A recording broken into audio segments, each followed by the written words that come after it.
What a lot of people find is a very tough thing for them to swallow very often is that professionals in particular, high performing professionals, are more likely to keep anxiety in their life longer than other individuals. And the reason for that is that there are several reasons why you are actually rewarded for keeping your anxiety, or I guess I should say there are 5 major reasons why you are likely to keep it indefinitely. So the first major thing is that you are rewarded for it, at work in particular. Meaning that when you get into that state of being high alert, high strung, feeling like a lot of things have to get done, people associate that with being productive. And so when at work, you're continuously given more and more tasks, more and more things to do, more and more demands on your time, you are rewarded for being high alert, high strung, and high productivity. And so this creates a very vicious cycle where the environment is reinforcing you for having this particular emotional response.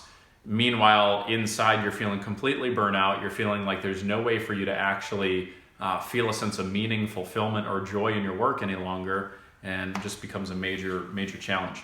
The second major reason that goes hand in hand with number one, the second reason why professionals are likely to keep anxiety for a long period of time is that you actually believe it is a part of what has made you successful.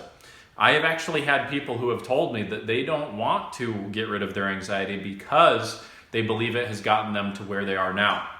And again, we're talking about that state of being very disciplined and organized and making sure everything has to be right and all of those things.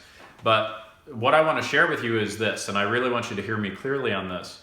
You cannot confuse anxiety for productivity. They are not the same thing. There are plenty of people who are just as efficient, just as effective, just as decisive, just as driven, who don't have an added layer of apprehension and worry and fear that is going through them on a daily basis, where they're feeling completely strung out. Okay, that is a very different thing entirely. So you cannot confuse two things that tend to go together with being the same thing, because they're not.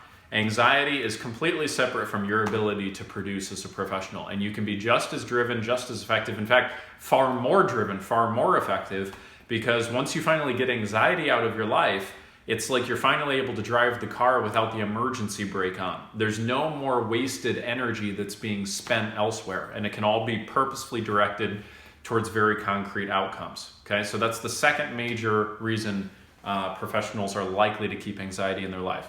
The third major reason is that people actually get to a belief system that they wouldn't know who they would be without their anxiety. Okay, so this kind of goes hand in hand with number two of believing it's part of who you are as a professional.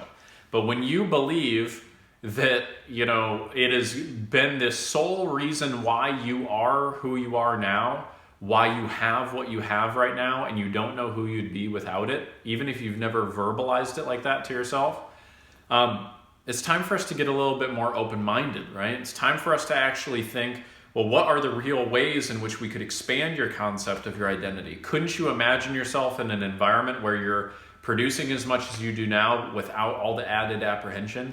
What would that do for your relationships, for your marriage, for your children, for your ability to even exceed in your career, to be able to garner higher wages, right? All of those types of things.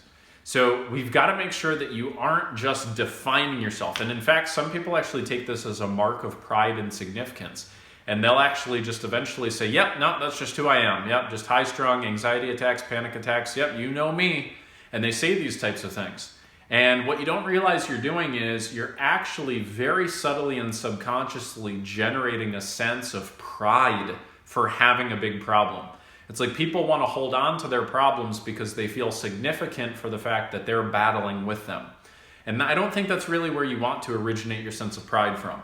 I think you'd rather do it from a state of growth, a state of reinvention, a state of making sure the best of you is showing up in all of the areas that it counts. I think that's really what you'd like to see guiding you. So that's the third major challenge. Now the fourth one is that people tend to think that anxiety is responsible for their drive and energy specifically. So a lot of people, I see kind of two sides of the coin here, where people think that on the one hand, anxiety helps them be detail-oriented, maybe perfectionistic, very to a T oriented, where they're going to make sure that it's done right, okay? But again, the anxiety is the added worry, apprehension, and neuroticism, right? Versus just being detail-oriented. So those are two different things. On the other side, people tend to equate anxiety with drive and energy. And it's not the same, right? There are plenty of people who are feeling driven and energetic that are grounded, grateful, happy, joyous, all of those things, rather than experiencing anxiety, apprehension, and neuroticism. The fifth and final one, I kind of alluded to this a moment ago actually, is it gives you a sense of significance. And look, this is not a particularly nice thing to point out. It's not a thing that we really want to reflect on, very diligently, because none of us want to believe that we actually get a sense of significance by having our problems. But the reality is, if you look at human behavior, it is an almost completely universal truth that we have to have a need met where we feel important, significant, worthy of other people's love, attention, and care. And when we don't find a different vehicle to actually generate that sense of significance, we will actually cling to the problems that we have as a source of it, okay? And so this is probably a big reason why you became successful in the first place, is because you were driven to be significant and successful because you wanted to have, either the stars on your chart or the accolades, or you wanted to have the financial freedom or what have you. Not saying that's the only thing that drove you by any means. And honestly, I'm not pointing any fingers, because this was a huge thing of what drove me in my career too, right? Wanting to break through, wanting to have the ability, wanting to have the skills, wanting to, be able to be significant, for what you've done professionally. And that's all well and good, because it can drive you. But the challenge is when you start to cling to the crosses that you're bearing simply because you feel a sense of significance because you're bearing them. And anxiety can become one of those crosses.